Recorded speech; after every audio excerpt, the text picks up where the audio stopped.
Good morning. We will call the meeting to order, October 23rd. And the first item is roll call. Board Member Dean. Here. Board Member Driscoll. Here. Board Member Mishler. Here. Board Member Powers. Here. Board Member Simons. Chair El Fattal. Here. Thank you. Mr. Mishler, would you mind leading us in the pledge, please? Yes. Everybody please stand.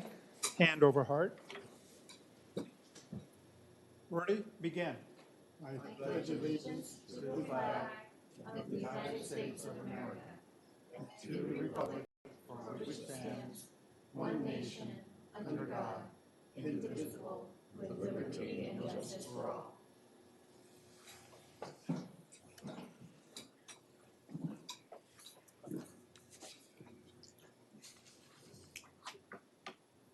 And now, excuse me.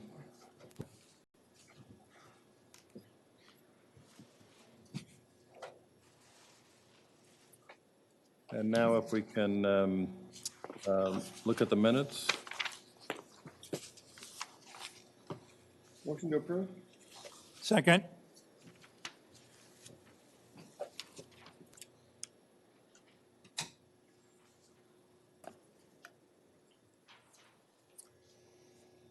And Mr. Oriana, remind me, I abstain since I was not at the last meeting, or? You can unless you review them. I reviewed them. Did you listen to the meeting? I have listened to much of the meeting, but not all of the meeting. If there's any part of the minutes that reflects something you didn't listen to, you shouldn't vote on it. Thank you. I'll abstain.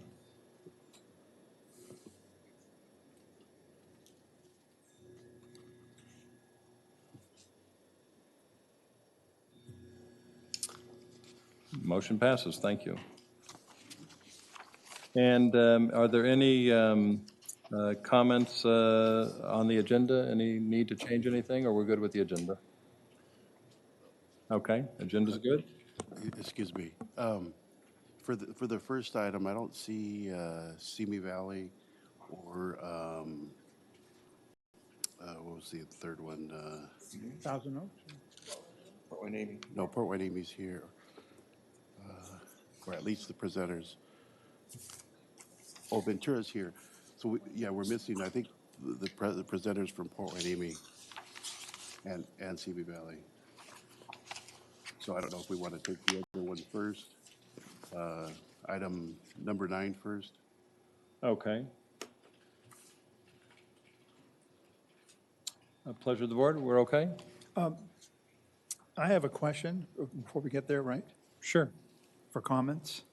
I was going to ask about, I'm just trying to find out some more information on a last and final ROFs. And my question is to our attorney, I guess, or I'm not sure, to our staff. If they were to file that, does that mean they don't have to come forward to this board anymore from that point on every year, or how's that work? It depends whether there's any other business, including whether they have bonds or other matters that need your approval before they're completely dissolved. Well, if they're still making bond payments. They may have to come to you because of some issue. If it's routine, they may not. Oh, okay, I understand. Now, would their administration costs go down because is there less work involved when they do a last and final? Or are Should. they doing the same amount of work? That's just a practical question that should, unless there's something strange. Okay, okay. So one of the objectives for all these organizations that come for us is the cities is to, once they get to a point where they've closed out everything and they're just down to paperwork. I mean, that's one of the objectives then, is to get down to the lower the cost, to get down to a last and final. As with any business, the object is to completely wind down until there are no affairs left and no cost. Right, okay, thank you. That's all I had, thank you. Thank you. Do we have public comment? Okay, thank you. Okay, so I don't know, I saw some come in. Did we fill number 8? Do we know? I still don't see Simi Valley, but Port Wayne Amy, are you? you ready to go, or? Are, I'm sorry? We're on item 8, but we're clarifying whether we go to item 9 first. We have two agencies here Yeah, to, we have 2 of the 3 now. okay, Board, would you like to proceed with 8? Why don't we start then, and this is Port Hueneme? Yes. Please. Good morning, Mr. Chair and members of the board.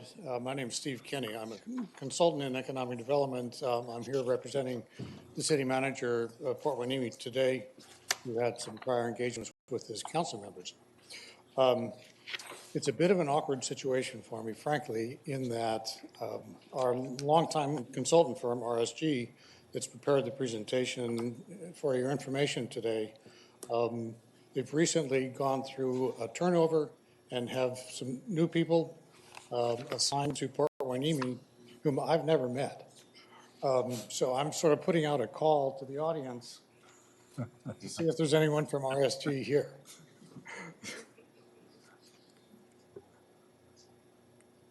Would anyone volunteer to be RSG? So I could talk and tell you the substance of what we have to talk about today, but if there's another city that would want to go first, I'd be happy to relinquish my spot in line and come back to you shortly. Sure, we can start with Ventura. All right, thank you. If Ventura is ready and able. Thank you.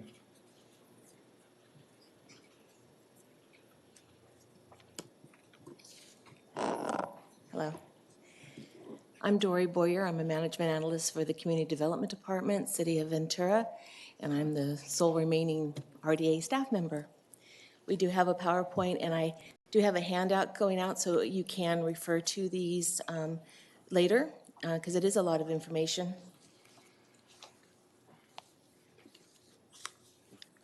Would I just, there we go. Just to let you know the process based upon some questions that were asked previously.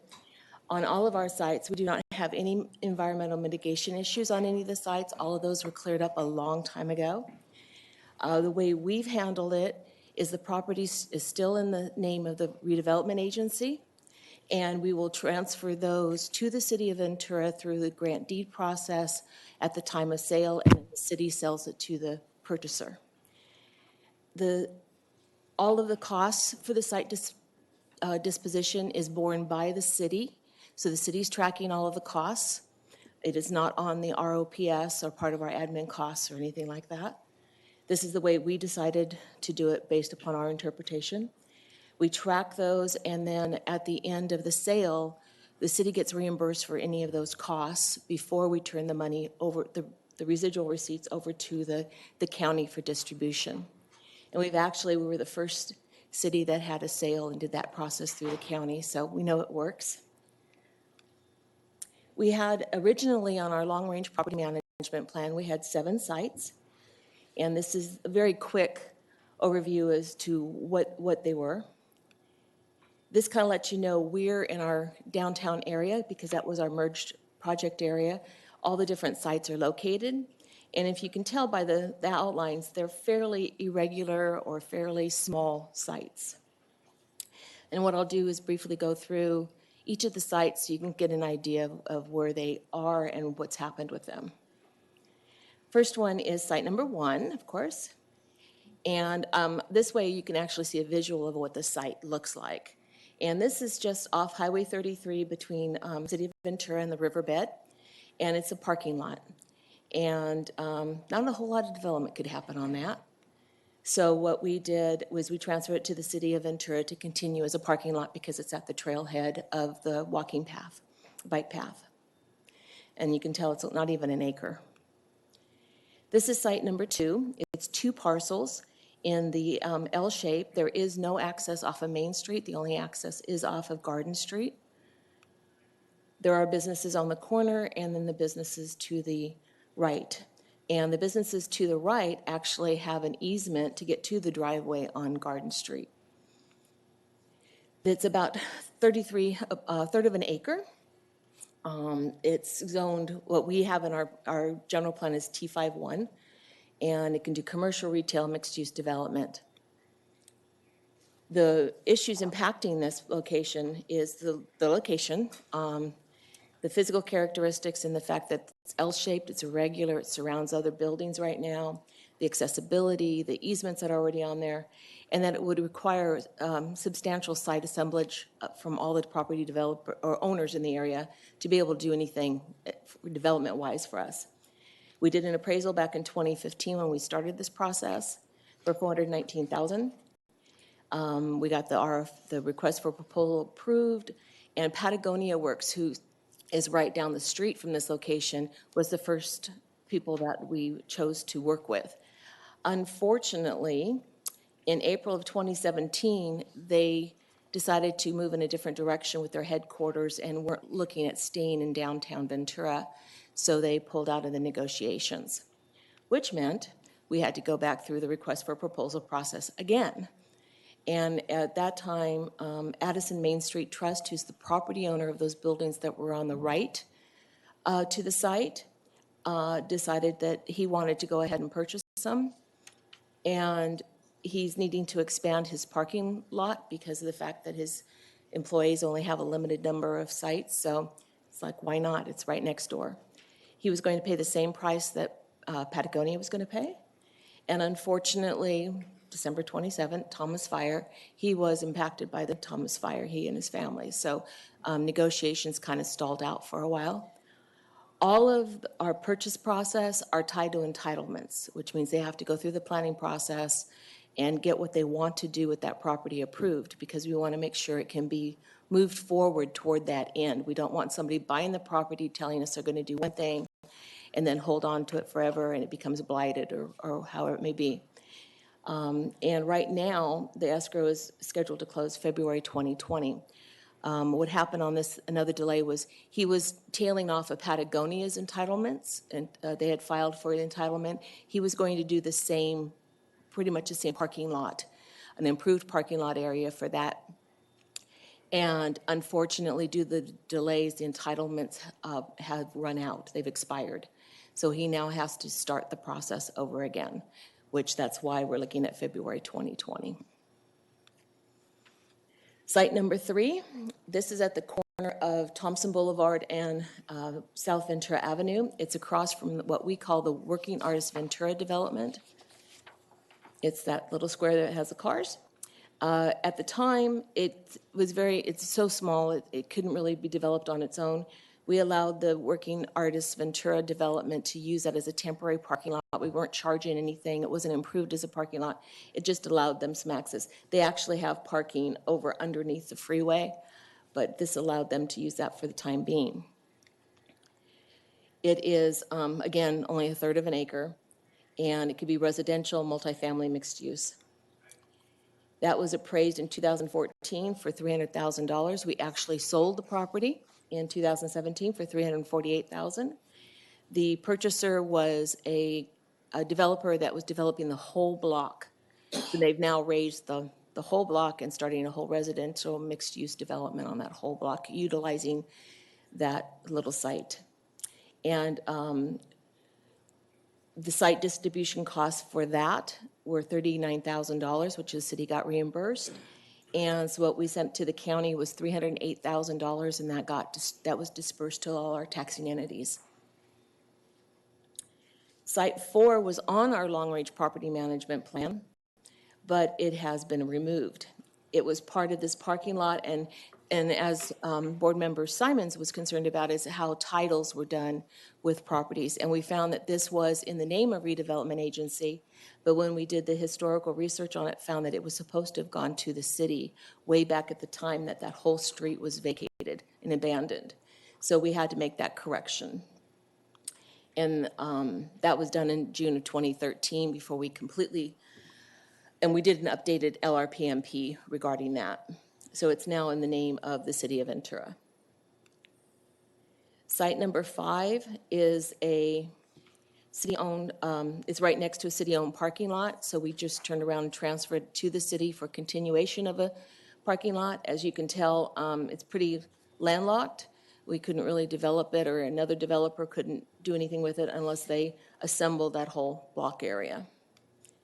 So we transferred that to the city of Ventura in 20 14. Site number 6 is a very interesting little site. It's right off the 101 freeway at Figueroa, which is the entrance down to the fairgrounds, if you've ever been there. On the corner underneath those trees is a little pizzeria called Tony's Pizza. And then there's a surf shop next to it. It has no driveway going off to Figueroa and one little driveway going off to Thompson. And then there's an easement across the whole site for the property owners on the left, but there's no access to get out to the actual road. It's zoned for restaurant, dense commercial, retail, mixed-use development, but it's right up against the freeway, so you can kind of tell where mixed-use development really isn't going to be a great thing to be done there. So we did a RFP way back in 2016. Through our research, we found that there was that because of the easement, the square footage was reduced from what was on the LRPMP. And in 2015, we did the request for proposal process. Bruce Barrios, who's the owner of Tony's Pizza, was the winning bid, and actually it was a great thing for them. The purchase price was $277,000. And again, it's tied to entitlements and because of his funding source, alcohol use permit, because his funding source was bound by the fact that he would have increased sales with being able to sell alcohol. And so to get the funding, he had to do that. And unfortunately, that meant he had to fence around his current place and do a lot. So he had to go through the whole planning process for that before we could even get to this to see if the funder would fund. He was affected by the Thomas fire personally, plus the fact of just the impact to downtown Ventura. We have opened escrow in May, and we're estimating that we should be able to complete the escrow by 2019, November this year. Site number 7. Our economic development manager was going to be here, but she was tied up in another meeting because she's heading the negotiations for this. Site number 7 is right below City Hall. It's 2 redevelopment agency-owned parking lots, and there's 2 city-owned parking lots. We are pleased to say that one of our homegrown businesses, the Trade Desk, is the winner of to purchase the sites. They're wanting to put their worldwide headquarters in the city of Ventura. So we're working with them. It's about everything you're going to see is prorated because we have the city sites and the RDA sites together. For the RDA sites, it's 15,000 square feet. We began the process in August of 2016. Trade Desk was the winner. And at that time, it was 65,000 square feet. We had an appraisal done in 2017. The RDA parcels were going to be, they were appraised at 618. The total was 1.8 million. Trade Desk bid $1 million, and the main reason is there is a lot of concessions on this. As you can tell, it's parking lots in downtown Ventura, so we're having to look at arrangements for how we're going to replace those parking units. So there's a lot in the negotiations. It's one of the reasons why the price is a lot lower than what the appraised price was. There's a lot of other work that needs to be handled with easements and neighbors and all of that. So we are going forward for another appraisal, and the price may be negotiated a little bit more once we fine tune all the points in it right now. It is. Sorry. On that $1 million, and you're negotiating that still, what portion of that will be considered part of the RDA parcel, and what part is Ventura? Do you use it as square footage? Do you use some sort of? I'm using square footage. Okay. Yeah. Thanks. To us, that was the fairest way of doing it, is based upon the size. It has site assemblage required. We do have existing easements there because, of course, the Century 10 Theater is right there, and they have easements on the backside. We've had some delays due to the fact that the Trade Desk has had global expansion, and every time we get to a certain point, their focus is in some other country for a while, and then they come back and go, hey, we want to get this done again. And then, of course, the Thomas fire. Right now, they keep leasing up several buildings in downtown Ventura for their staff. They are also going to be leasing 2 floors of the prior county building that's behind City Hall to handle additional employees that they plan to move into this new facility when it gets built. So as you can tell, they are growing, and they started from 2 desks in the city of Ventura's incubator in that building. So 2 desks, and now they're the trade desk. We're looking at opening escrow late spring of 2020. Again, there's a lot of moving parts right now. They have also just now purchased the recent vacant Bank of America building that was on the corner of Main Street and Thompson, Main Street in California. So they're serious about this. They are definitely going to be building because they've just purchased that. And now they're looking at a larger space because of that and to accommodate 500 plus employees. So as you can tell, there's going to be a lot of parking issues, all of that has to be worked out through this entitlement process. And we want to be able to do it in such a way that the public can access the parking on the weekends and in the evenings. So we have underground parking, we have other off-site parking, other items that are being worked out. And then they want to be able to close as quickly as possible after the opening of escrow. When they do something, they want it fast-tracked. And so we're looking at, just 120 days after opening that it's going to close. And that is the update on all of our sites. Do you have any questions? Paula? I just had some questions. This was a wonderful presentation. I appreciate all your time putting this information together. Thank you. So there's 3 properties that are being held, and if I understood your information correctly, it sounds like some are in escrow and some are close to being in escrow. Correct. So the West Main Street, South Garden Streets, that is in escrow, expected to close. I'm looking from your PowerPoint. Mm-hmm. And then I think it was site number 6, anticipated to be in escrow next month. Correct. And that's your Figueroa Street. And then this more recent one here for the East Main Street is expected to open an escrow in spring and close in 2020. That is correct. Okay, so, and those are the only 3 left that The are only 3 we held by have successor agency. Everything else has already been sold or transferred to the city, correct? Correct. Right, fantastic, thank you. Any other questions? Mr. Dean? Not really a question, but I know Ventura, like others, are really challenged by the fires as it results to buyers. I encourage you to open as much flexibility as you can to bring it to an end. Good luck. Thank you. Thank you. Thank you. If I may, do we have Port Hueneme now? A full contingent? Thank you. Good morning again, Mr. Chairman. My name is Steve Kinney, representing the city manager at Port Hueneme. Also, Ken McDonald is the city finance director here as well, as part of the team. We were able to find a couple of volunteers out in the lobby who are willing to represent themselves as being from RSG, so we now have a full team available to you. But seriously, I'd like to introduce Dominique Clark with RSG. RSG has been a long-time redevelopment consultant for the city of Port Hueneme, and she's here to make the presentation.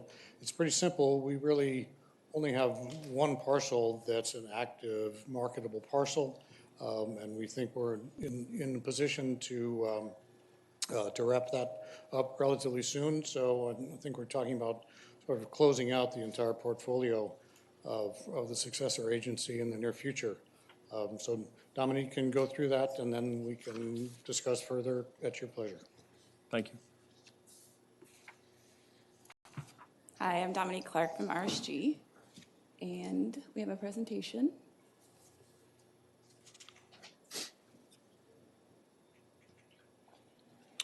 And I guess to our staff, this presentation will be available on our website eventually later today. Okay, thank you. Could we pull up the Port Hueneme presentation? Oh, okay. Okay, no worries. Perfect.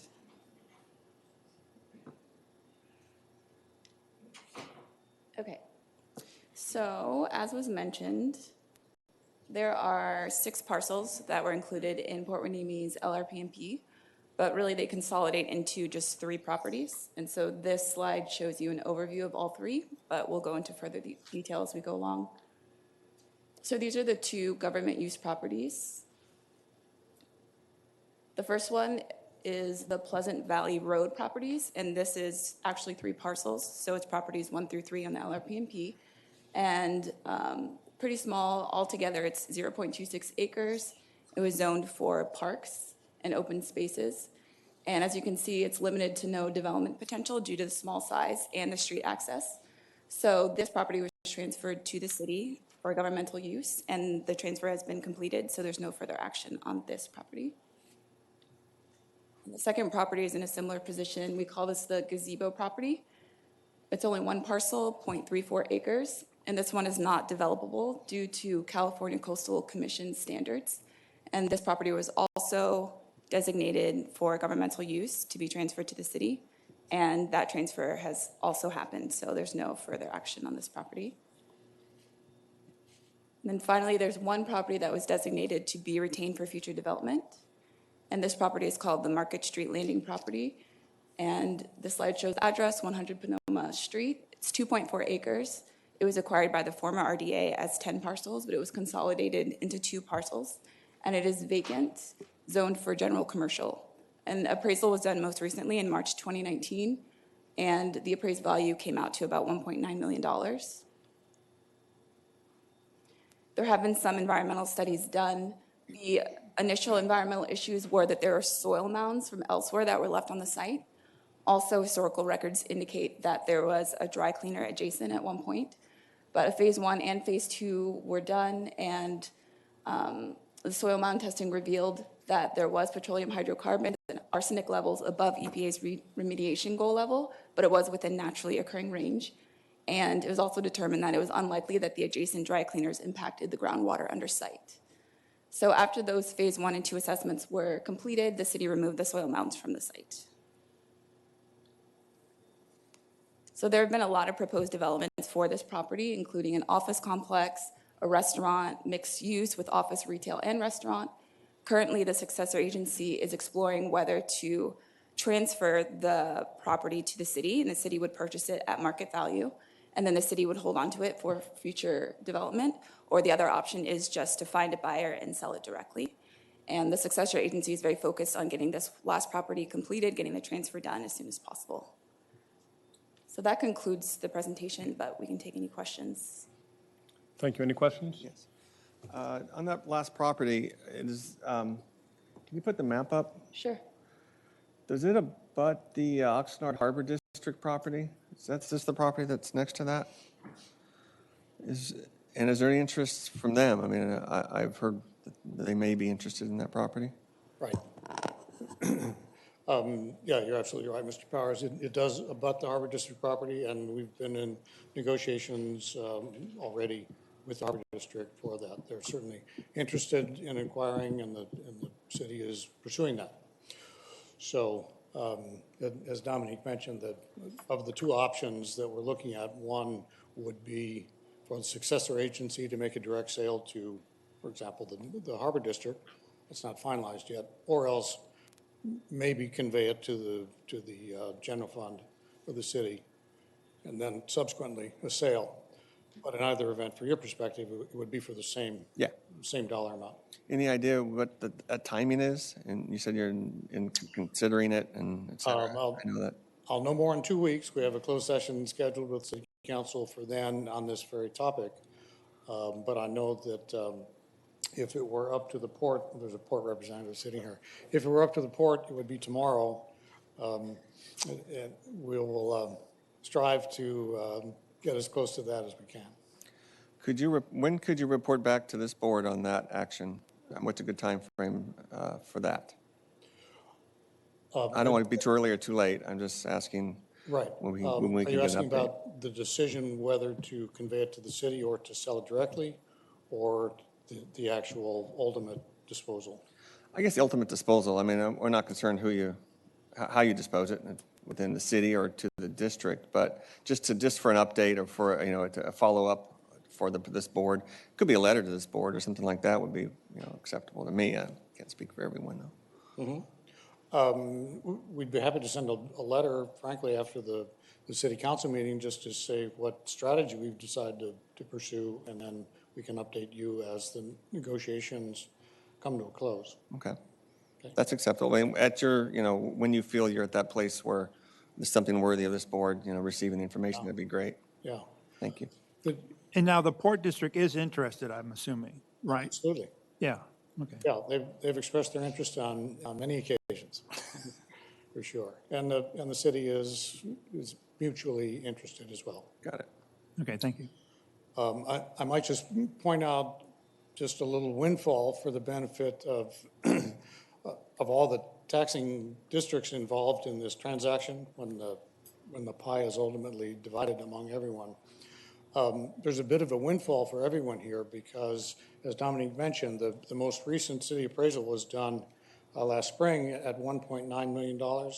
We had actually appraised it just 2 years previously at $1.4 million. And then subsequent to that, Port Hueneme is in sort of a unique situation in the county in that cannabis has invaded the real estate market as well as many other aspects of the community. And the city council wanted to assess whether the increased demand for land in Port Hueneme from that sector had materially affected real estate prices.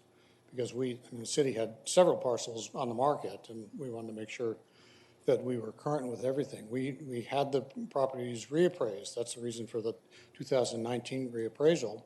And the appraiser's judgment was that there had been up to a 35% increase in the value of properties that were eligible for development for cannabis. So that's the incremental value that's attached to this site, even though it may well not be developed for cannabis. It's still what the appraisal says, so everybody wins. Yeah, I guess my other follow-up question would be, you're asking for administration cost here on your budget of $250,000. Once you sell that last site or dispose of it, whatever way it goes, wouldn't I would expect those costs to go way down then, or what? I mean, I'm assuming. I mean, that's what's keeping. Yeah, Yeah, I'm just trying to figure out why the costs are so high. it's not the majority. There's a couple bond issues and some other things that are going on too. But this is definitely taking a chunk, but it's not the majority of the admin costs for disposing of this one property. But if this site was removed during, say, over the next 12 Yeah, we months. still have debt obligations and other things. I mean, No, I know your costs realistically, won't go from to a zero, property perspective, other than paying consultants to deal with it and come in front of the board, there's really no cost to maintaining those vacant lots that's left. I mean, Oh, you wouldn't, I would expect your costs to go down a little bit, wouldn't they? just the consultant's costs for doing the negotiations and the transactions and presenting to the board. I mean, if we weren't disposing of it, or if it was disposed of, there's no cost. It's a vacant lot, and once it's gone, it's no longer a successor agency burden or obligation. But there's still other ones that are out there that, I mean, the admin portion is very small percentage of it's property related. Well, I'm just looking forward to next year. I mean, there are other cities in here. You know, you got Simi Valley and you have Camarillo coming in at 65 and 52,000 roughly for their administration costs. And they don't have any sites. I'm just saying, all they're doing is the paperwork and. Shall we take the admins, that's the next item, next agenda item, we're not on admin. Oh, right yeah, now. I'm just, okay, thank you. Thanks. Thank you very much. Thank you. Mr. Chair, Yes. not so much a question other than confirming and disclosing. It's been 20-some years ago I was involved with Mr. Tom to do the Mary's Market. Now, that's not involved in this program at all, right? Not at all. Okay. Not even close. Thank you.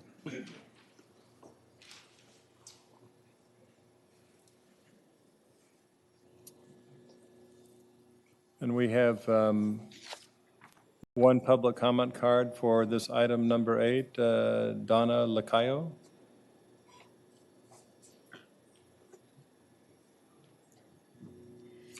Good morning. Thank you for having me. My name is Donna Lacayo. I'm the Chief Commercial and Public Affairs Officer for the Oxnard Harbor District, the Port of Hueneme. I'm representing the Port of Hueneme this morning, and the Port is very interested in acquiring the Market Street property that you heard an update about this morning from Mr. Kinney and the city consultants. The property is adjacent to the port, and we've been having very productive and positive discussions with the city of Port Hueneme about our interest in purchasing it for some time now. I'd like to reiterate our continued interest in acquiring this property and our strong commitment to continue the process required for its acquisition. Thank you. Thank you, Donna. Okay, do we have Simi Valley prepared to present? Thank you.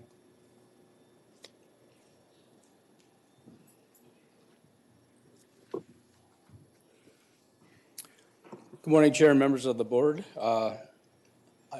Hopefully you didn't get to me earlier and I wasn't here. I apologize for being tardy. I'm here to present Simi Valley successor agencies. We have a single property that we are dealing with. Our long-range property maintenance plan had a total of 9 parcels on it. 8 of those were either part of the Simi Valley Civic Center that were acquired and the property was never transferred over to the city's name, or they were our water tank, and one was actually a parking lot in a neighborhood park that through working with the state of California, all those dispositions have now taken place. The remaining parcel, as you'll see, is at our Civic Center. On the screen here, you'll see it's at the arrow on the top. You can see on the north, which is at the top of the slide, is all residential property. To the west is a Rancho Tapo Community Park. To the south is our Civic Center, as well as to the east. So the property was acquired by the city in August of 2007. The property was subsequently acquired by the Community Development Agency in 2008. The idea was to start bringing it into the Civic Center area and looking at expansions for the Civic Center for governmental uses. It is just under an acre. There was a house on it at one time. It became a practice exercise for the Ventura County Fire Protection District. It is zoned residential, and as I indicated, it's at the Civic Center site. It's currently vacant and is titled with the city of Simi Valley at this time. There are no ongoing costs. It's a vacant piece of property. And if there's cleanup happens, our public works crew goes out and just does the work. Give you a little more perspective of what the property is. Like it's just under an acre. You can see the adjacent uses to it. It is within the Civic Center. It is keenly located adjacent to the Simi Valley Senior Center, and to the immediate the left or to the west are 2 residential properties, and then Rancho Tapo Community Park. The idea really is for this property is that for it to become, because its adjacency to the senior center and to the park, is to become an affordable housing project for senior citizens. It lends itself, given the location, to having that use on the site, and you can see how close it is to the senior center, which is at the bottom right of the screen. A little bit of quick history. The Simi Valley Oversight Board approved the long-range property management plan in September of 2013. The Department of Finance came back in March of the next year and requested modifications, which I'll explain. We brought back the modifications to the Oversight Board in June of 14, and then the Department of Finance approved the document in July of 14. So one of the questions that everyone had to ask or address in the property management plan is in yellow: address the use or disposition of all the properties in the fund. This particular property, we labeled it Property H, was intended, as I indicated, to be transferred to the city of Simi Valley for governmental uses, allow us to accommodate future uses. It's adjacent to the courthouse. It's adjacent to all the other uses that you saw there. it would have lended itself to expansion of the Civic Center site. Department of Finance came back with their comment. They labeled it property 8. Ours was 8. It's 8th letter in the alphabet. Their assumption appeared that they wanted to actually a transfer to the city for future development, and that it would be subject to compensation agreements when that property was to be eventually sold. So this was their comment back to us. We took that comment and revised the disposition of property to reflect what the Department of Finance requested us to do. So we will enter into compensation agreements, whatever that may be, in accordance with the Health and Safety Code section. I did want to provide that for you just in case. This is probably a lot to read at this point in time, but basically all the taxing entities have to be contacted to reach an agreement for distribution of the funds. I'll explain what the direction we're heading with regard to those compensation agreements. We've had 2 proposals so far on the property. Many Mansions came to us in 2016 looking to do a 38-unit affordable veterans housing project. Didn't go over well with the neighborhood, mainly because they did 0 outreach. The first time the neighbors heard about the perceived project was when the public hearing sign went up. When you have pitchforks and torches come into the council chamber, council's not necessarily inclined to move forward on something like that. Is there residential surrounding that property? It is residential all to the north, yes. So that project did not move forward. We are currently in discussions with Cabrillo Economic Development. They're looking at doing a 30-unit, 100% senior affordable project on the site. This is what they have proposed on the right side. You can see it's a 30-unit, 3-story project. We are just starting discussions with them now, working through that. Our discussions with both Many Mansions and Cabrillo is that we would look to them to go to the taxing entities to look at doing the cooperative agreements. Both entities would look at the property be transferred to them as part of the overall development financing, which means they want the property for free.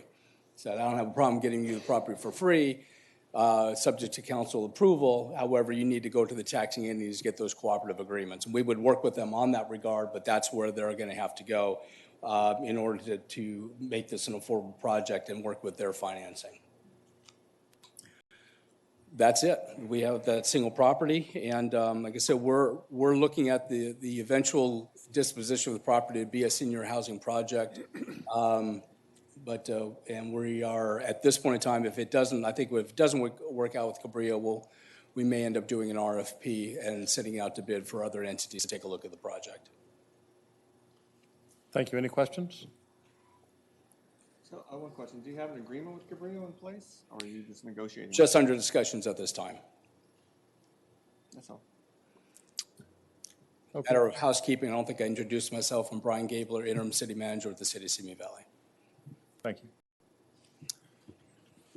So this item was to receive and file presentations and provide staff with any direction as necessary.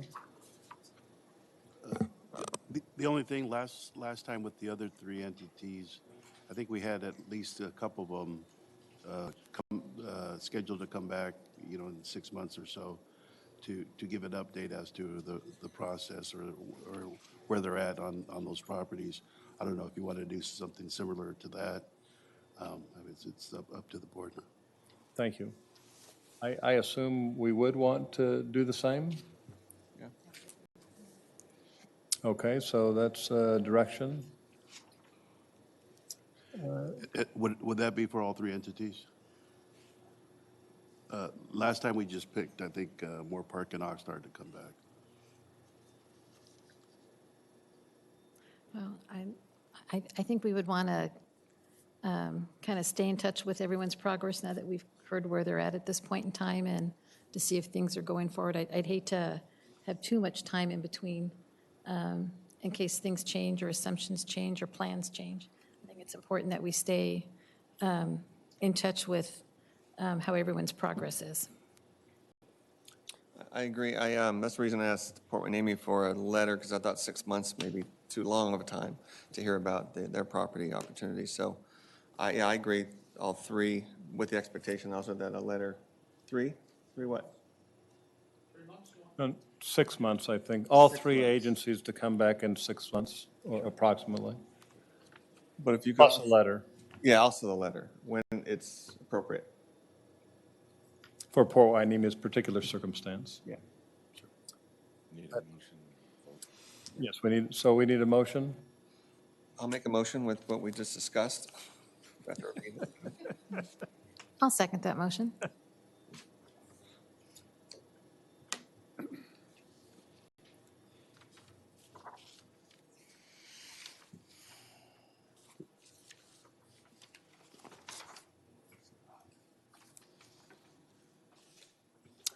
Thank you. We'll move on to the next item. I think next and last, conditionally approved 9 proposed successor agency administrative cost budgets for the cities of Camarillo, Fillmore, Moore Park, Oxnard, Port Hueneme, San Buenaventura, Santa Paula, Simi Valley, and Thousand Oaks, covering the period of July 1, 2020 through June 30, 2021. For inclusion of part of these 9 successor agencies, recognize obligation payment schedules for fiscal year 2021, and provide direction to staff as and if desired. So we have the documents before us.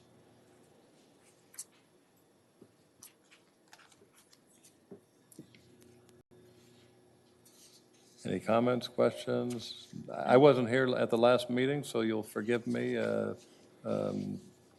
Process-wise, we asked these to come back? Or only on the presentations? Mr. Bravo, thank you. Yeah, if I may, as you just said, that, yeah, we did ask them to kind of take another look at their admin cost ROPS, and some of them had made some changes just based on the overall comments from the board. We do have a breakdown of that on, that they'll put up, but several of the entities did reduce their costs substantially. Others stayed at what they were originally. So depending on how you'd like to proceed, we could go item by item, or we could call up each of the entities. It's at the board's pleasure. Well, we should go item by item, and I suppose this is a staff report, or this is item by item with the entities coming and discussing? However you want to do it, but, since they're here, I mean, Sure. we could utilize them as well. Okay, so why don't we ask the city of Camarillo to make a brief presentation? Thank you.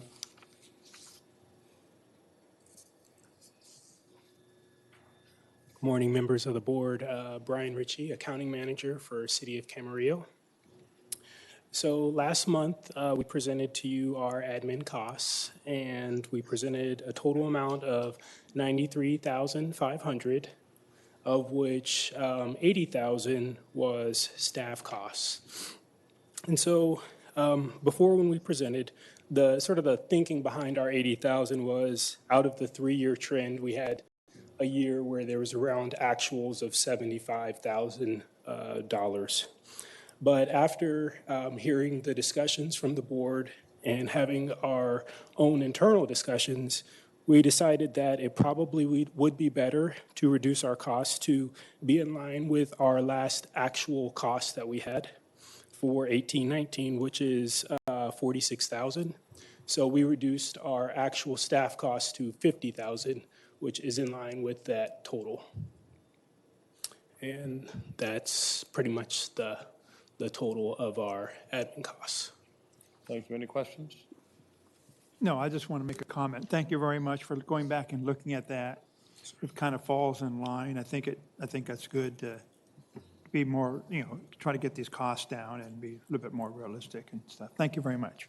You're welcome. Thank you for returning after your last interrogation. No problem. Thank you. Okay, City of Fillmore.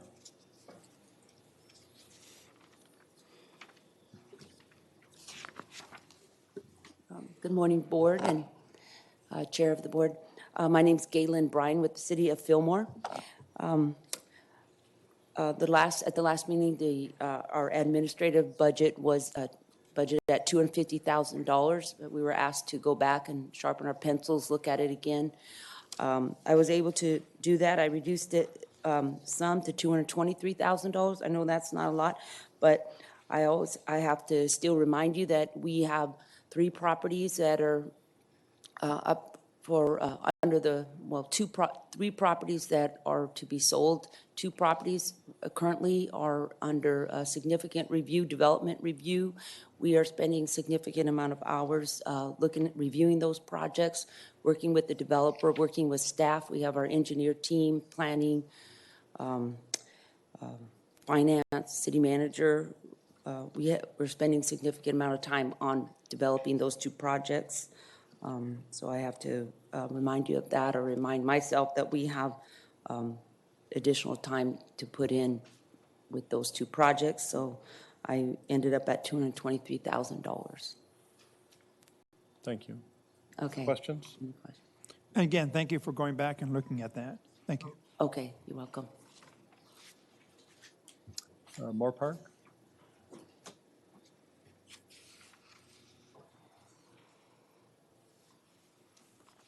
Good morning, Kevin Borhani from Moore Park. Just like the previous 2 cities, we were asked to take a look at it again, and we did, and we were able to drop the cost by about $100,000 from the previous one that we submitted. And I'll be happy to answer any questions if you like. Questions?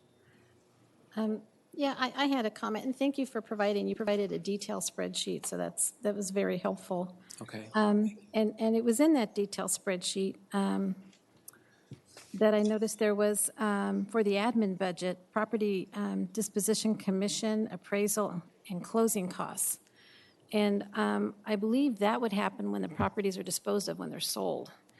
It wouldn't come out of this budget, and I was wanting to know if that was, that is my understanding from how this process works, is that you'll receive funds from when escrow closes, and then those funds, you'll write a check to the county of Ventura, and then the county will disperse the funds. But I believe all your closing costs, such as these, will happen through the escrow process.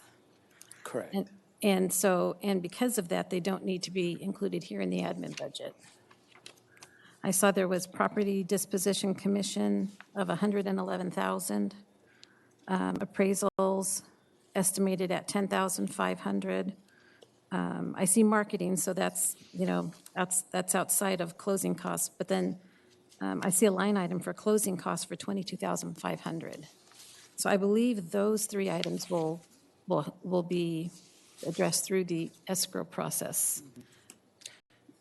Yes, and the reason we're putting it on is simply because we'll be paying for those services up front, and then hopefully we'll get reimbursed for it later on. But that's what we've been told, and by the consultant who's helping us, and that's how we have seen it done in other cities as well. So we were just following what was previously done. I think what I've seen here, and I think even Ventura, I think you even said that when the property's closed, that the city cut the check to the county. That could be a timing issue. I mean, that they have to absorb the cost for 1 year, and then on the following ROPS, if they receive the money in, they would put that on as money received, and it would reduce the amount of taxes. So a lot of it has. I'm on the record. Yeah. Right. That happens at the city level, correct? I'm sorry, we need a microphone. Absolutely not. Thank you. Dory Boyer for the City of Ventura. The process is correct. We do it a little differently because the city's doing our costs for our property disposition. But for the successor agencies that are doing that, they would put the costs on their ROPS for 1 year. And then when they get reimbursed through the disposition process, that would show as additional income or receipts received. And we have to report that on the ROPS, like any interest received or anything like that. And then that would lower the amount that they would be requesting that following year. Okay. So those commissions and all those closing costs show up on the ROPS, is what I'm hearing. They Not can in if that's the way they choose to do it. And they would be doing that under I'm assuming under their admin costs. And then when they get reimbursed out of the sale, then that would show as additional income on their admin budget, so they'd be requesting an even lower amount later on.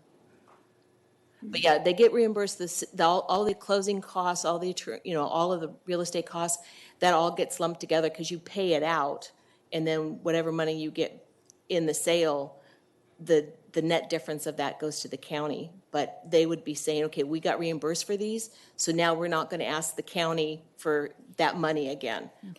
It's going to be less. Can I ask, because I don't have it in front of me for Ventura, did you have it as a line item on your ROPS for estimated closing costs, estimated commissions, et cetera? Again, for the city of Ventura, what we chose is that the city itself, not the successor agency, but the city is bearing all the costs. So I code everything to the general fund, and then the general fund, all we're doing right now is we're just holding the title in the redevelopment agency and then transferring that. So all my costs that I do for the disposition is borne by the city. So it doesn't show up on the ROPS. A lot of agencies, if they had an agreement in place at the time of the dissolution with the developer or a negotiating agreement, they were able to put those on the ROPS. And it becomes part of the successor agency wind down because there was an actual agreement in place at the time. We didn't have any. So none of ours could become successor agency work. It all became city. So that's why you'll see some of the cities or some of the successor agencies have their disposition process as part of the ROPS and some that don't, depending upon whether we had something in place at the time of dissolution or not. Okay. So you still look a little like, is there anything else I can clarify? No, it was good information. It's not quite as, but you're telling me the truth. It's not as nailed down uniformly. Nothing in this process has in been. city and successor agencies and successor Right, agents. but yeah, if they put it, if they're doing that process with the successor agency, then they put the cost there in the admin budget, because they're gonna have to pay that out. And then later, when the property's sold, whatever ROPS period that is, they would show that money as received. And instead of asking $1 million in tax increment reimbursement, it'd be that $1 million less what that amount they received that covered all those costs they were forwarded in the beginning. So it would net out to zero later on. Okay. Okay? Thank you so much. Indirect way. Yeah, I feel like there's not a matching principle. We're supposed to Right. recognize the expense without recognizing the income. And then the timing for the admin budget is right off the top of all the taxing proceeds. So I'm a little torn about that. Any other questions? I want to understand, your initial input last month was 1,800 hours, or 20-something hundred hours, 2,000 hours in staffing time. Yes. And you've adjusted that to 360? Is that correct? Yes, the way the last one was prepared based on actual figures, and the city was distributing 4 employees to successor agencies, and that's what their system showed at the time, and that's why you asked for us to go back. Sorry, I thought you testified last month that it was an allocation, a percentage It is. allocation. You just said The actual. overhead is a percentage, is a cost allocation, but the direct hours. But the staffing hours are actual hours. Were actual hours. And you do labor costing and you account for it that way? That's how they account for it. Yes, I had to go back and reconfigure what it is that they do and how long it will take for them to accomplish those. And then the other, so that's a big reduction, which, I Yes. applaud that. But then your other professional services, which you describe as legal description of High Street, is zeros until this year at $183,000 for a legal description, correct? I don't quite remember. Last time, the consultant was combined with the legal, all of the line item that is 24,000 plus everything except the commission was combined with legal expenses. So I broke it out this time, so you would have a accurate. Broke it out, but can you defend the $183,000 for a legal description? It's not, if you look at your spreadsheet, the one that was provided just combined it as legal and professional services. But if you look at the supporting document that I provided, Yeah. it breaks it out as to what those charges are. It does. Can we bring it up on the screen, Jessica? Because I can't track it.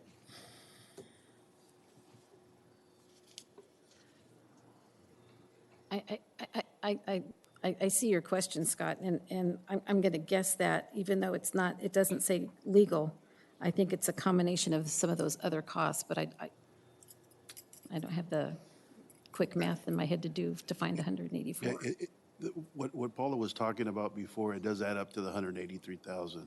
That's the combination of all this disposition costs. Exactly. It's not necessarily a legal description that you're. Yes, because that was a template that we were provided, yeah. You know, I was, Scott, you may have some questions. I'm going to let you mull some things over, and I wanted to talk about the number of properties held. I noticed on and it's the spreadsheet that had Moore Park for 5.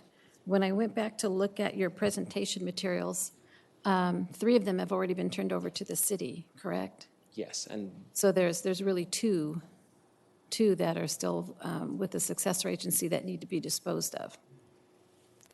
my understanding is that there are 3, but I could go back and check. Yeah, on your presentation materials, when I was making some notes, it shows that the city has title for 347 North Moore Park Avenue, 467 High Street, and 112 High Street.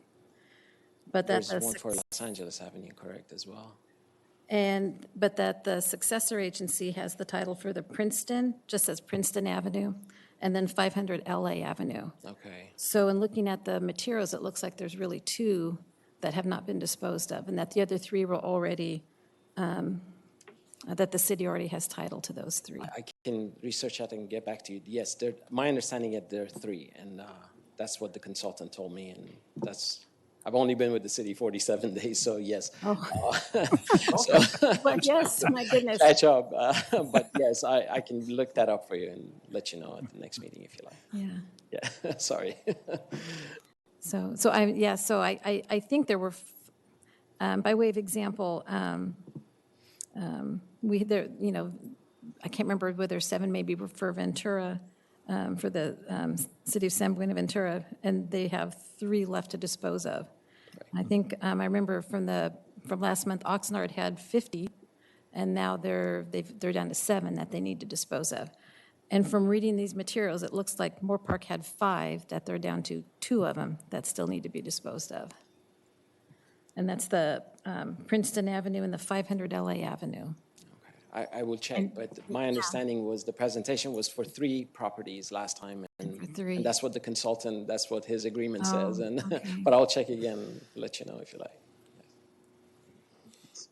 I guess, if I could say, the overlying premise here is that over 7 years or so of RDA and winding down, the admin costs should be going this way and not continually being at 250 consistently as properties are relieved and sold and as work's being normalized. And we don't see it here. And I see this constant 250 number, which is, that magical number everybody's charging.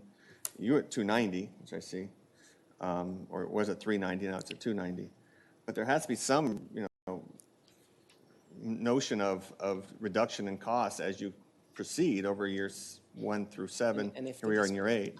Yes. Go ahead. If the disposition were to be done, I think 180,000 out of that 290 relates to that, just the disposition part. So we have gone down substantially, if you really consider that. Hold you to that. I mean, it is, still work remains that we need to complete it, and that's what it takes. So in all these numbers, when I'm looking at your spreadsheet, everything's about 3 properties. But last month's presentation really spoke to only 2 that still have that the successor agency has title. And if that's the case, then we'll just adjust the numbers and it will be lower. Because I think I've done the math on the supporting document where it shows all the breakdown, and then and it's showing multiply by 3, so I could just reduce that to 2, and if that's the case. But I just have to find out why. Do you want to reference a slide for any reason? Oh, no. If you look to the left, all the cost shows that, it's multiplying it by 3, so we can just do that by 2 if there are 2 properties, and then it will be reduced.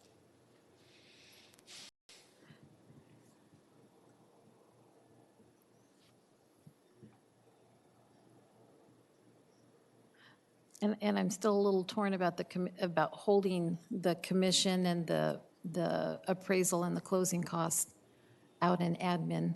Maybe we'll hear from some others that they do the same. I don't know. That's, Because in my mind, that still can be handled through the escrow company, because I've seen it through Santa Paula when they've disposed their properties.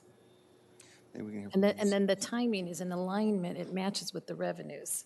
Because I feel like with this admin budget, that's an immediate hit to the RPTTF fund distribution, of which the schools are, get a good fair amount. And I'm here representing the schools. I'm here representing the schools' interest, and so I'm looking at it definitely through those lenses. do you want to proceed with the other presentations? We'll have a question from Mr. Dean first, and then, It's not so much a question, but I want to reinforce Mr. Power's comment, really not just to these 4 that have already spoken, but to everybody, and that is these costs. Why aren't we letting the realtors who've listed handle these costs and get them sold? We have the responsibility for, of course, the ordinance, flexibility in zoning, and probably some legal fees, but I don't see how that staff cost needs to be so high. And I just want to put that out there more as a comment than as a question. Thank you. thank you. Can I ask counsel a question? What recourse does this board have in terms of admin costs legally?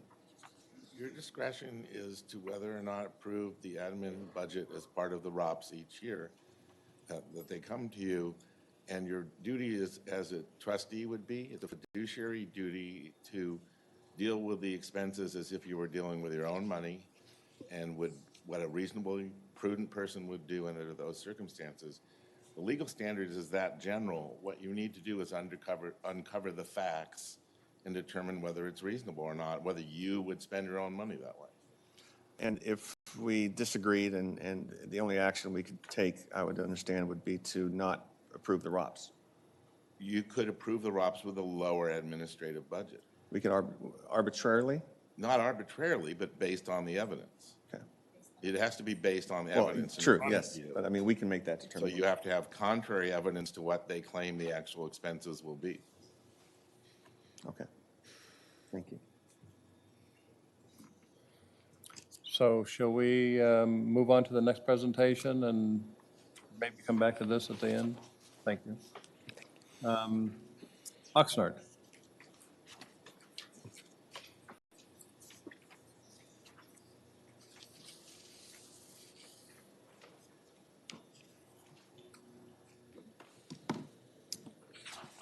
Hello, yes, my name's Jason Williams. I'm management accountant with the City of Oxnard. I also am the primary accountant from the City of Oxnard that accounts for successor agency activities, and I assist Adam Smith in the preparation of the ROPS and things of that nature. And so our FY21 budget from as it was presented last, there were no changes made since our last meeting. However, we think it's important to note that we reduced our cost by $50,000 from the $250 down to, well, actually initially $45,000 in FY20 down to $205,266, and an additional $5,836 in FY21. We think that's reasonable for the time being, unless the board has any further questions. I'm not sure if you would know, but at the last month, I think that when Oxnard was here, they were talking about meeting one of the potential buyers or somebody for one of the sites. in the very next day or something. Did you ever hear about I what was think going to happen Adam from would all be that? better, he's better positioned. I think if my memory serves me right, I think it was like within 24 hours or something, you were going to Correct, talk yeah, to someone. they did meet. It was preliminary in nature. I don't think they exchanged figures. However, we were directed last meeting to come back in 6 months to give you an update, so we're still shooting for that time. Okay, thank you. Any other questions on the budget? No? Thank you. All right, thank you. Port Hueneme?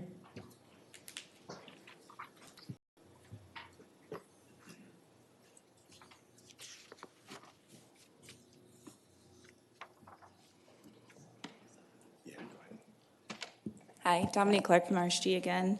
The successor agency is proposing a budget of $250,000. And I know there were questions about why the $250,000 amount isn't going down, and the argument that our cost should be going down as the process gets simpler over time, which I understand that logic. I would argue actually the process is getting more complicated over time. I know originally when we did the ROPS, part of the ROPS process was to do the PPA, the prior period adjustment, and it was all submitted to the Department of Finance, DOF, and last year that was changed, and so now we have to submit the PPA to the county auditor controller.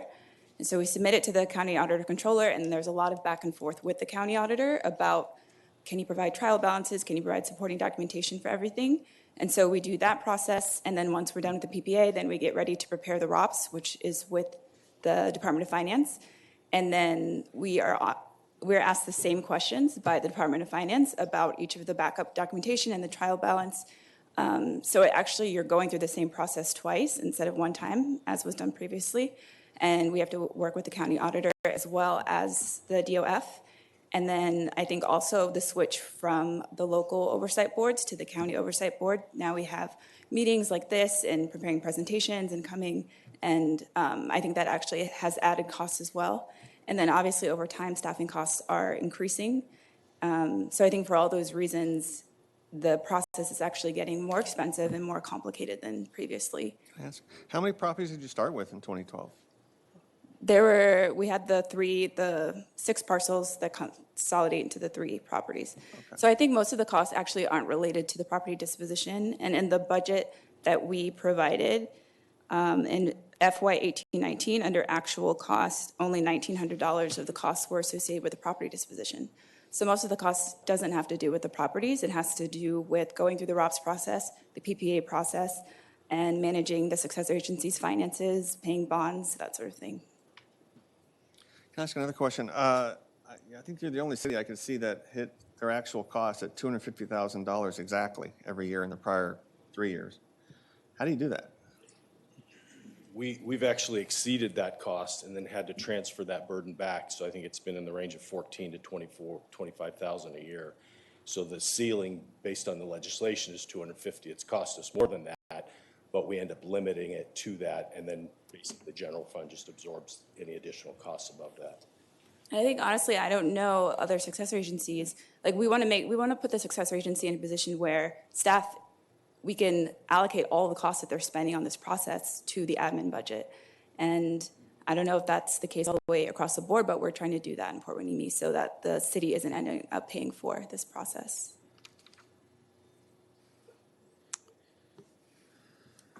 Any other questions or comments? Well, again, I'll go back to what I was saying earlier. I mean, it's hard for me to see how over time, you mentioned that you have to do more meetings and stuff, but still, I would think over time, your costs should be going down once you're just filing paperwork and you're not doing anything new or different. You're just servicing the bonds. You could make that statement. It was pretty consistent. They weren't changing templates very often. It was usually about every year and minor changes.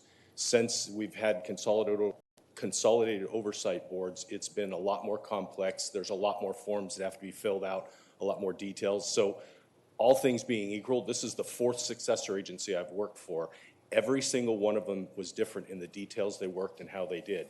I know everybody wants to try and simplify it and make them all comparable, but they're not all the same apple. They're apples, oranges, different types of fruits. But once you get used to a system or whatever the new forms is, I would think then your costs would go down, I would assume. We only have a new system that's going back 6 months. I mean, we're already filling No, out but new I'm forms looking, that I'm we looking a weren't. year in advance. I'm talking about next year or the following year. Yeah, and if everything stays consistent as it is, but with all things equal, our costs have gone up over time, not tapered down, because our workload and our expense and our reporting is completely different than it was before. And the back and forth with the county auditor and with DOF is quite extensive. And then, especially with DOF, we get a new analyst, they'll get a brand new person, and so we have to start from square one and explain everything all over again. So it's a time-consuming process. We have the same burden too, with staff changes, people, even with the consultants, this is a different person. I've never worked with Dominique before until this issue came up. In 2 years, there'll be another finance director here. I'll be gone. Okay, thank you. Thank you. Ventura.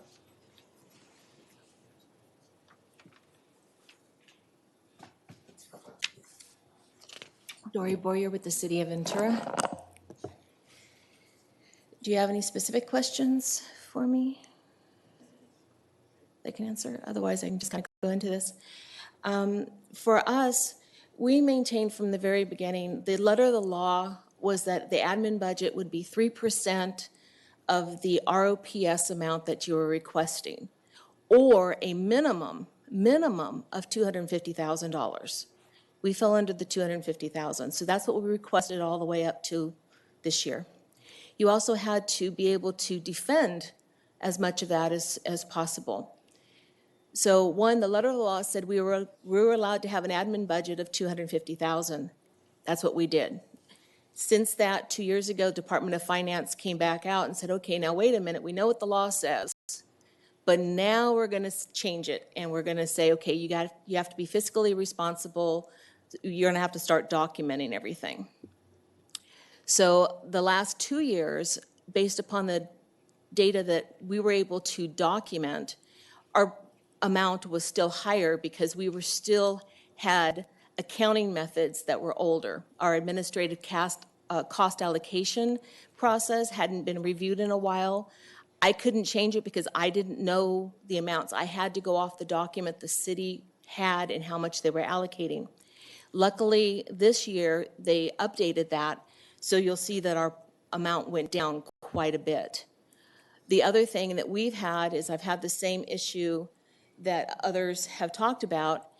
Every time you work with Department of Finance, it seems we have a different analyst that's assigned to us. That means we have to go back through everything we've already done.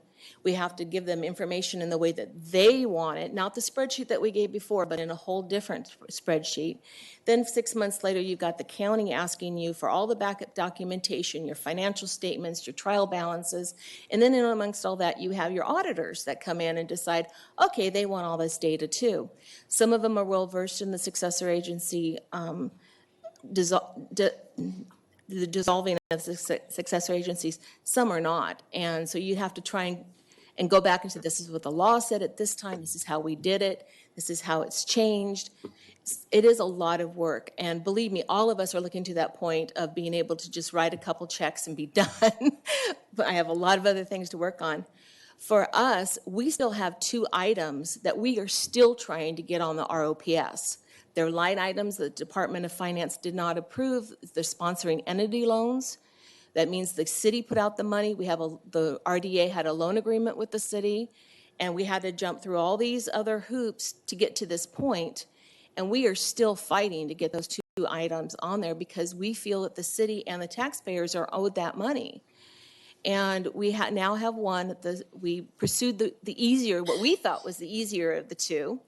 And Department of Finance has come back again and said, no, they're denying it. So we are taking that to our closed session council to see whether or not they want to throw the money behind it to actually sue Department of Finance before this determination. There's been no precedent about a sponsoring entity loan going forward. So all of my costs, all my meetings, all the legal costs of having to work up to this point have been borne underneath the successor agency admin. If the city council decides that they're going to move forward with legal action, we have already decided that the city will bear the cost of any legal costs after that. I don't know how that's going to work out till sometime this year. And you're asking me to do a budget for next year. So I'm just going off of what was happening. And then after that, we still have to concentrate on the second of the two long sponsoring entity loans. We're talking $1.2 million and $3.4 million. It's a lot to fight for. In addition to that, I am the record keeper for the successor agency records, the redevelopment agency records. Those are all of our records for all of the downtown properties. So I am having to go through all those, see what properties haven't been developed so that that historical knowledge is still there for the city to be able to utilize to save them time and money in the future. We have no records management timeline for RDA. It can be 45 to 55 years, so there's a lot of records to go through. I don't feel that that's the city's cost. That's the success rate. You're winding us down. That's the cost of getting all those records in place, scanned for historical purposes. That's part of what I do. We have now had an added layer of management. I have the director, an assistant director now that I didn't have before. So anytime I go to talk about anything, I now have their costs in. We also have multi-layers in other departments now. I've now gone through this year my third finance person in our finance department that I've had to update. The way business is run, and you have to update them every time. We also received a new prior period adjustment form this year. I've gone through 8 different iterations of the ROPS template that the Department of Finance has put out. We've gone through 4 different Excel spreadsheet iterations that the counties put out. All of that, you have to learn, you have to, get your data working. So that is one of the reasons why our costs are still up there. Until I get those 2 sponsoring entity loans on there, or it's chosen that we're not going to go after them, the cost will probably be high because I do have an outside attorney versed in RDA that's helping me with that. And so right now, that's where our prices are. And hopefully, we'll be able to get those down within the next 2 years because we'll have decisions made by that time. Any questions? Scott? My question is, I know, Dory, you've been part of this from the start. I was on your oversight board in the past, and I don't know, the ins and outs of what happens in terms of ROPS payments and what you need to do. But over time, when I made the statement that you would think it would get easier, do you disagree with that, or agree with that, or can I hear your? Right now, to me, it's pretty much remained the same because just about the time you think you've got it down is when Department of Finance comes out with a new report form, which means you now have to change the way you calculate things, or our auditors come back and say, we want it a different way. We had 3 years there that we were getting Senate bill changes every 3 months, it seemed. And so that meant you'd have to relook at all your ROPS items were you doing them correctly? So it's been like it is as one thing goes, like my bond payments, hey, those are easy, no problem. But the other ones are harder.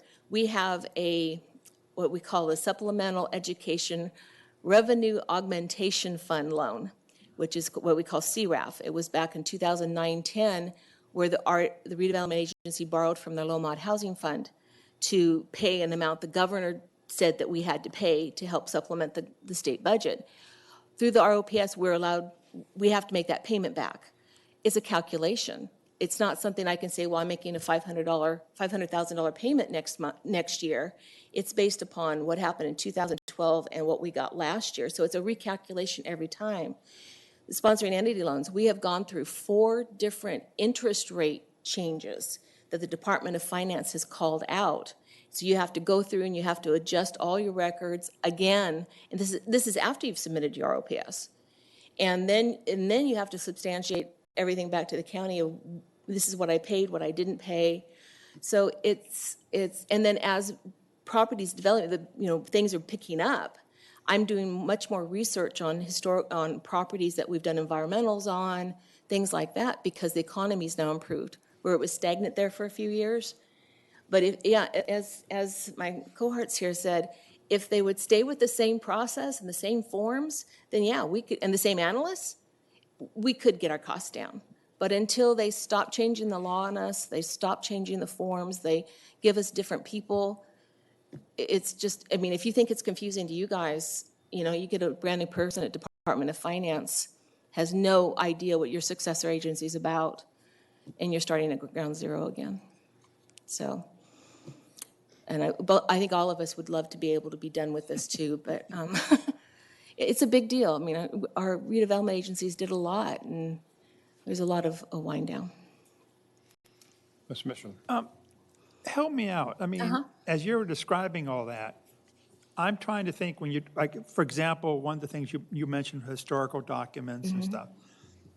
If a site has been transferred to the city, are you still doing historical research on those sites? Or that, to me, once a property has been, whatever, has been transferred to the city, that becomes a city cost if you need to do reports or historical research or documentation. That should, in my mind, that shouldn't be part of this cost. That should be part of the city cost. Once the site has gone over to the city, am I mistaken or correct? No, you are not mistaken. You are correct. Once a property is transferred over, it could be.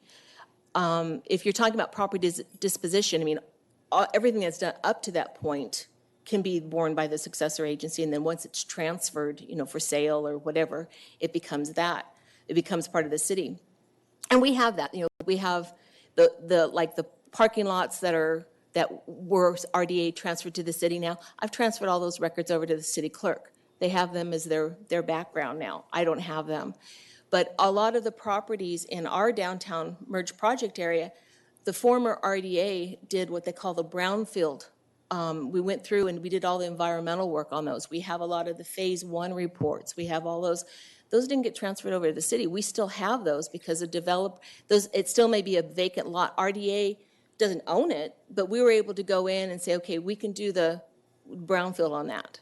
And so we may have that documentation. We also may have plans and other work for one parcel, which is now going to be a bigger parcel. So we're able to give them that historical information. Well, but my question is, if those sites have been transferred to the city, as a city, even though you're doing work on it, maybe I'm mistaken here, or I'm not seeing something correctly, but to me, if a property has been transferred to the city and a question comes up and you're doing work on it, then your overhead, your cost allocation should be going to the city. Oh, yes, it does. Not to the. Yeah, oh, yeah. If it's, not to. there are other.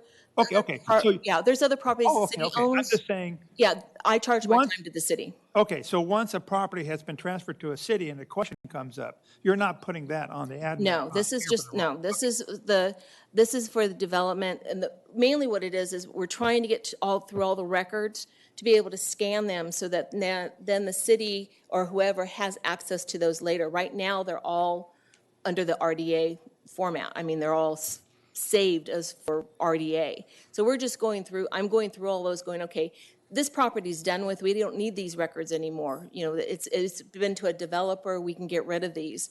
But the main thing with RDA is if you look back in the law, there was no retention period given for RDA. You had to keep documents for like 55 years. That's a lot of records. So we're going through and I'm getting rid of all that so that when we dissolve, we have the records that we need, but we're getting rid of all the ones that we don't need, but we're doing them in the correct method. So that's part of my time too. It's the same as if a department was winding down. If you're scanning a record for a property that's been transferred to the city, that's a city cost. It has nothing to do with admin. Oh, but the city may not own it. It may have been a part of a development that was done by the redevelopment agency. They did a site assemblage and then sold it to a developer. The city didn't have anything to do with that. It was the redevelopment agency that did that sale, and so they retained all the records. That's not the city cost of the RDA. You're talking about, okay. Yeah, the ones that you know, if we transferred the property to the city, then those records became the city's. But these we're talking about when the redevelopment agency was doing all of this huge work, we have all those records. So how do we get rid of them properly? That's part of my cost. But I now have two directors. I have an assistant director and a director that is updated every time I go to do something. So we didn't have that level before. Now it's part of the cost now. Okay, thank you. Thank you. Okay. Santa Paula?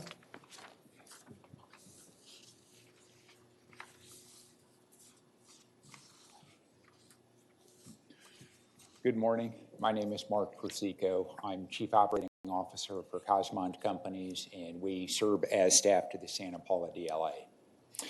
Our proposed ROPS admin budget for next year is $31,500, and we do intend on filing a last and final ROPS as well. Happy to answer any questions the board has.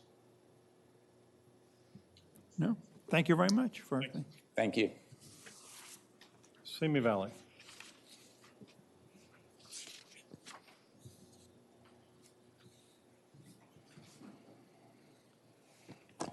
Good morning, Brian Gabler, City of Simi Valley. We have not modified our request since the last time we were here. We're requesting $51,484. You may recall my mantra is we're in this business to get out of this business.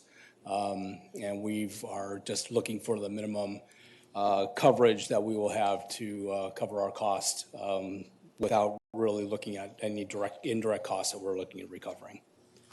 Happy to answer any questions. Thank you. Thank you. Thank you.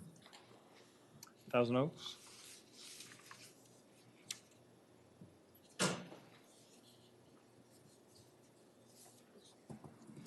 And thank you for the letter that you also had sent. But, go ahead. Good morning, Chair Flatow. Good morning. Board members.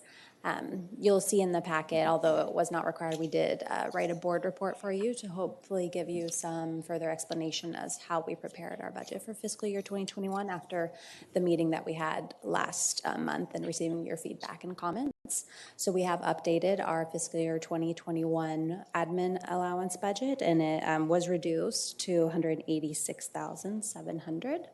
And so you did mention last time about time costs and timekeeping of our staff time. And so effective October 1st, we did start tracking staff time in our timekeeping system. That anytime we worked on successor agency items, that we would be tracking that in our timekeeping system. So when we prepare our budget next go around for 2021, 2022, then we'll have at least 9 months of this past year of actual staff time costs. So we will hopefully be able to have a really accurate number for the next go around. So I'm available for any questions. I appreciate the second look, so thank you very much. Yeah. Thank you. Thank you. Thank you. Did you want to bring, Well, I'm sorry, go ahead. did you want to bring Moore Park back, you said? Well, I think we should have a discussion, and I just, because of the discussion that was going on with Moore Park, the board may, choose to do something as we determine, how we want to move forward or what direction we want to provide. So we'll open it up for discussion. Yeah. So I brought my materials from last week and thought I would, in between the few seconds between the speakers, to review Moore Park's presentation from last month. And so from their 5 properties, 3 of them are now held by city title. And the proceeds from when the city purchased those properties, those proceeds have already been distributed to the taxing agencies. And so there were 2 properties from the presentation, the Princeton Avenue and the 500 LA Avenue, that I saw that they're either retaining for economic development, basically looking to sell, in both cases. And in the presentation, I'm looking here and I'm looking at my notes, and it looks like it's that they don't have a buyer, that nothing's in escrow. So it's a desire to go ahead and sell these, but it hasn't gone any further than that. So I bring that up because when I go back and I look at the property disposition amounts for the commission, the appraisals, and the closing costs, those will, the notes say they're based on 3 properties, but what I only see that there's 2 available to sell. And I'm thinking that those costs can occur at the time of the sale, so that the expenses are being covered by the revenues of the sale. And we don't have a firm plan as to if those properties are going to sell anytime soon, because it looks like it's here's what we need to do, as opposed to we're almost at the end and we've got a buyer and we're negotiating our amounts and escrow's around the corner. It doesn't look like that's where the city is at, and I do have concerns with having those amounts on the admin budget without a firm plan of, without the timing being there. And I think these amounts would happen, the city could recoup their expenditures when the properties are sold. So that's my concern. When I add up those three amounts for commissions, appraisals, and closing costs, it's $144,000. I am concerned about that. I see the other items on here, and I appreciate the time for the breakdown. We did ask for a breakdown of staff, so that was provided. Breakdown of other costs, that was provided. My only concern is the $144,000 for the disposition cost that will happen, I imagine, at some time when the property's closed, but we don't know when that is. And regardless of any reconciliation process that maybe has been described, this board, I am not interested in being following up 3 years from now or 2 years from now to find out, how that worked out and so on. I mean, I'm in alignment with what you're thinking. Yeah.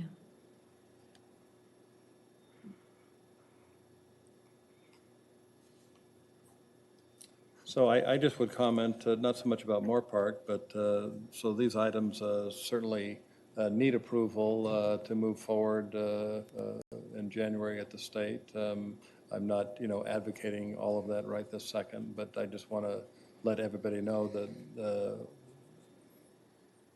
we are tasked with conditionally approving if we so choose. Now, I heard council talk about, based on Mr. Power's question, well, we can change the budget. And I heard the speaker from Moore Park say, well, if it's 2, we can just, multiply. I don't know that, instead of multiplying by 3, we can multiply by 2. I'm not sure that's what we want to do. That's an option maybe, or I don't know if anybody else has any thoughts on the Moore Park, issue. I guess my question to council would be, if we took out the items that were in question here, potentially, and so it's 140 or whatever it was or something. So let's say we recommend it down to 140, they buy off on it. Then a timing issue comes up during the next budget. Can they come back and request a special? To amend the ROPS? Yes. I suppose, I think what's more important is to hear from Moore Park about what happens if they don't spend them. My understanding is that the department withholds it, so they don't get it. And it may close within the next ROPS year. So then you would, if they need it in the budget because of the way they've allocated it, as Ventura explained, then does it need to be there if that happens? Even if those properties don't close that year, what if they do? But you're asking factual questions that you need the city to respond to, and what the Department of Finance does when they don't hit their budget. Many years, actual budget is not the approved budget. My understanding is they don't get that money, that's held back by the auditor. So if this was approved and if those sales didn't go through, that 140 wouldn't be transferred over to them. You're saying the county would keep it? That's my understanding, and I think staff has checked on that too, prior to the last meeting. Staff, can you comment on that? My thinking was that with this reconciliation they do with the auditor controllers, it's kind of a true-up as to what they actually spent. And with that, they make the adjustments, and if they don't spend those monies, that gets reduced by what they get. I mean, Michelle, please help me. Hi, so for the record, Michelle Yamaguchi with the County Auditor Controller. So you've heard the term PPA bounced around from some of the speakers. So that's the prior period adjustment, and what happens is, starting last year, October of 2018, the County Auditor Controllers were responsible for reviewing the successor agency PPAs. So I believe last year, October 1, successor agencies had to submit their fiscal year I want to say 15, 16 PPAs. So basically what that did was that took their ROPS from that year, put what was budgeted, and then what they actually spent. And so what we would ask from the successor agencies was, okay, show us your receipts, whatever backup they felt they wanted to provide. So general ledgers, any copies of invoices, then it was our responsibility to go through and match up. And then we report that. There's a PPA form that the successor agencies were given from the DOF, and they had, certain columns they had to fill out. Then we would go, and for each line item, then we would either confirm, okay, yes, we've confirmed that this is what they spent, we've seen the backup, or we would put a comment, we haven't been able to confirm, given the backup that they provided, that that's what they spent. We put that note in our CAC column, sent that off to the DOF, and then the DOF would review. And I think Port Hueneme kind of alluded to the fact that we would have questions, from the information they provided. We'd need to get more information. DOF would do their review. And then what happens is if DOF then says, okay, we can't confirm that you spent this amount, then it becomes a prior period adjustment on their ROPS for the whatever next cycle. So keep in mind, this is like we're in 3 years in arrears. So this past October 1st, successor agency sent over their 16, 17 PPAs. So eventually they get trued up, and whatever they can't provide confirmation for is withheld from the next upcoming ROP cycle. Okay. Thank you, that's helpful. Can I ask a logistic question? Because I'll get into, so for this 2021 for the admin budget, so when those distributions starts coming through for next fiscal year, are they automatically getting their, assuming that whatever that amount is that gets approved, they're assuming that is going to be their admin budget? Correct. And then so in that year, the dollar amounts are, that go in the RPTTF distribution to the taxing agencies are based upon the monies that come in, the expenditures that are required, but also based upon the budget amount, correct, for the admin budget? Because that comes right off the top, if I remember correctly. Right, so what happens is... and then it sounds like in the next year, the justification for the, so in 21, 22, the justification for the 2021 admin budget will be trued up? Yeah, it's actually like 2 or 3 years. 2 or down the 3 line. years, wow. Mhm. Because in October, we just got the 16-17 PPA, Okay. and we're already in 19-20. So my comment, I don't want this board to have to follow up, but the county auditor and DOF follow up, but whether we want to approve the budget as is in the first place is the question. Yeah, but what we approved, the taxing agencies live with for a few years, because the true-up is it sounds like it's a multi-year process. And it sounds like it goes on in perpetuity, then the next year, then you keep truing up. Right, so in essence, if somebody requests $250,000 for their admin, then that'll be submitted to the DOF in February. They come back around March, April with their determination letter, which either approves the total amounts that they requested or have some adjustment. Then we use that as a basis for what we take out of the RPTTF pot to, we do pass-throughs first, then we do what's on the ROPS. So we give the successor agencies their bond payment amounts and then the admin costs, and then whatever's left over in the pot, we distribute as residual. Yeah, okay.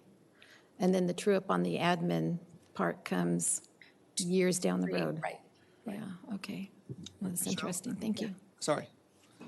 Have you ever seen the DOF come back to the cities and adjust the admin budget? Yeah, we just had our first round, I want to say. I can't remember offhand who had some prior period adjustments. I think Oxnard might have and Ventura. Okay. Yeah.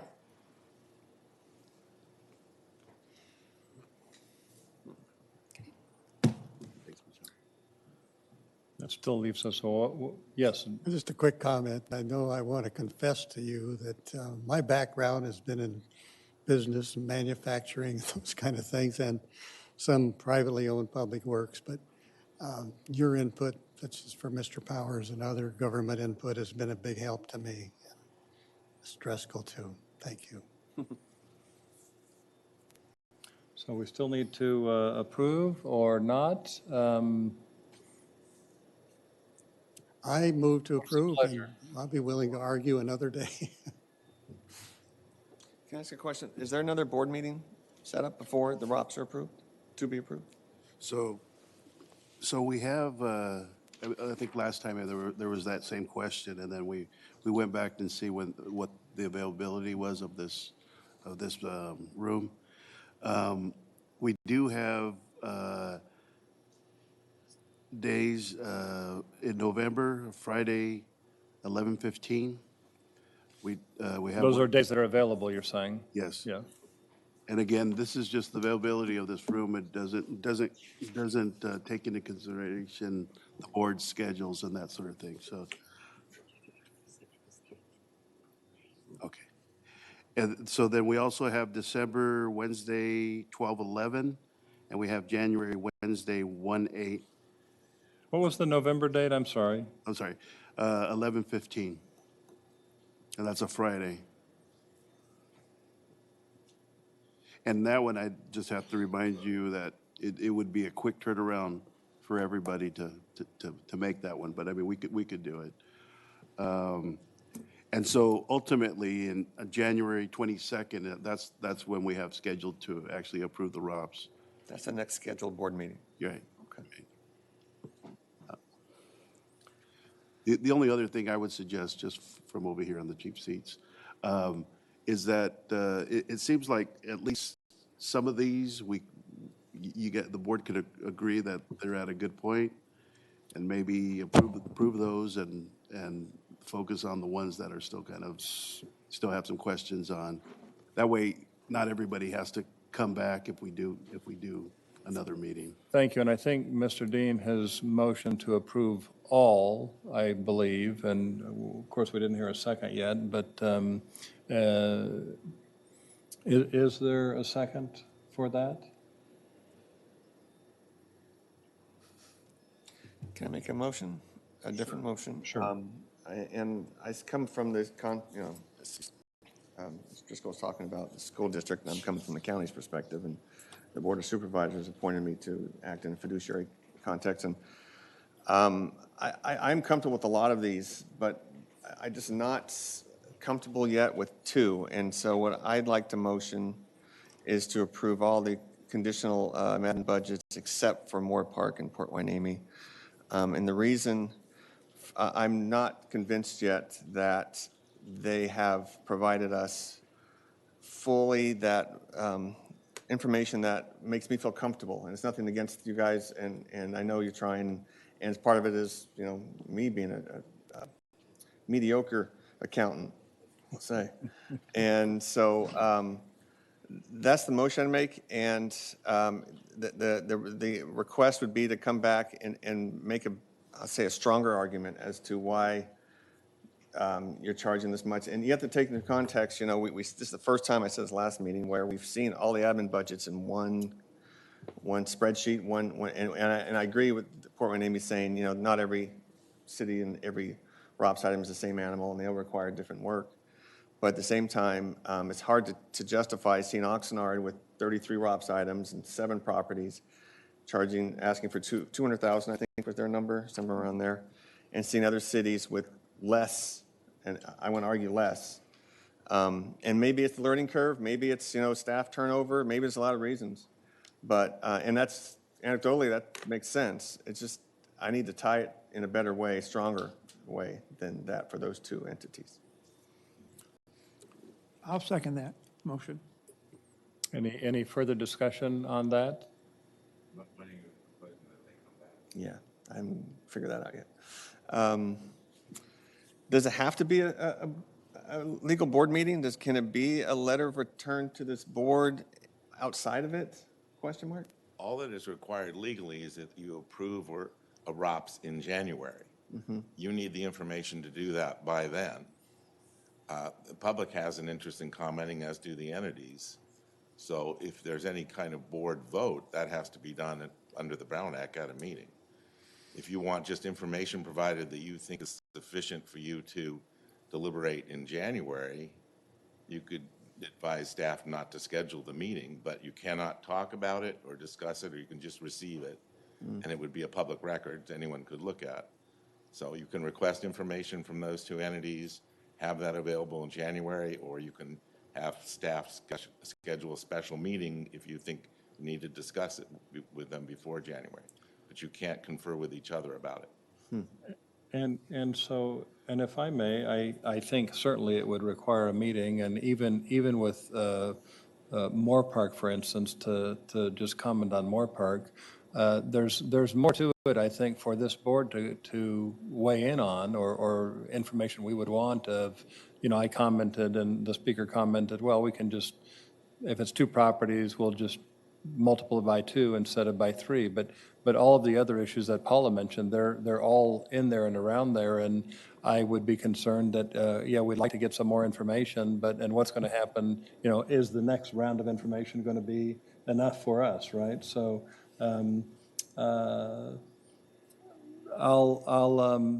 Moore Park speaker came up. I know this is our deliberation, but let's let him comment for a moment. If I may, Chair, I just wanted to confirm that I just got a heard back from my office. It is 3 properties. One is 500 Los Angeles Avenue, 347 Moore Park, and Princeton Avenue. Those are all successor agencies' properties.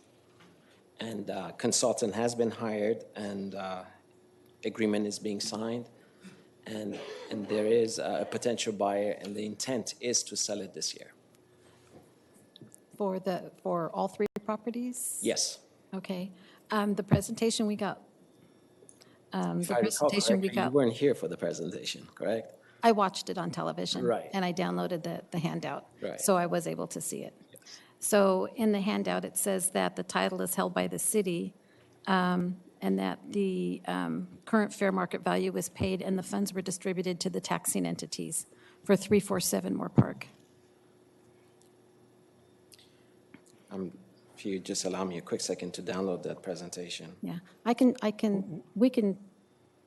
share this. Because we went through the presentation, and the board had the opportunity to ask all those questions. I honestly don't know if the title for that one was reverted back to the city or not, but fortunately, I don't have internet.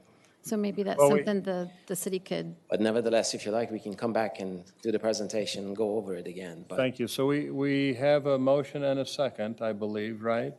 We would need to pick a date as part of this, I think. I heard November 15th, December 11th, January 8th. Certainly, we should give them some time to get whatever they need to do on their side to do that work. Do we have a suggestion for a date, or shall I pick one? Yes, I'm fine. December 11th? That date works for me. Okay.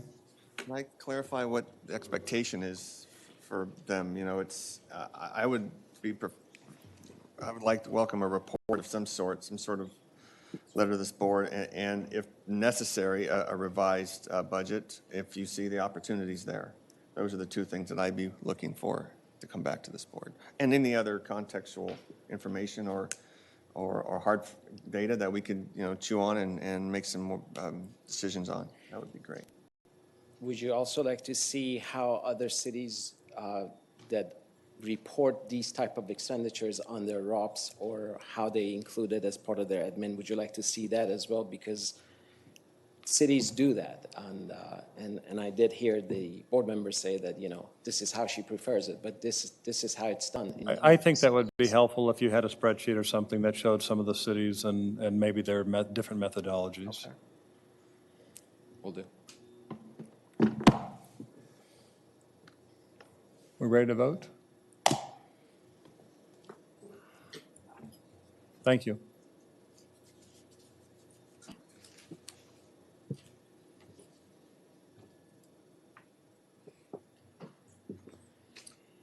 Okay, thank you. Now, Jessica, I believe we're at the end of this meeting. Is that accurate? I think without further ado, then, we will adjourn at 11:22 or so. Thank you for coming, and thank you, everybody, for contributing your expertise. That's very helpful. Good day.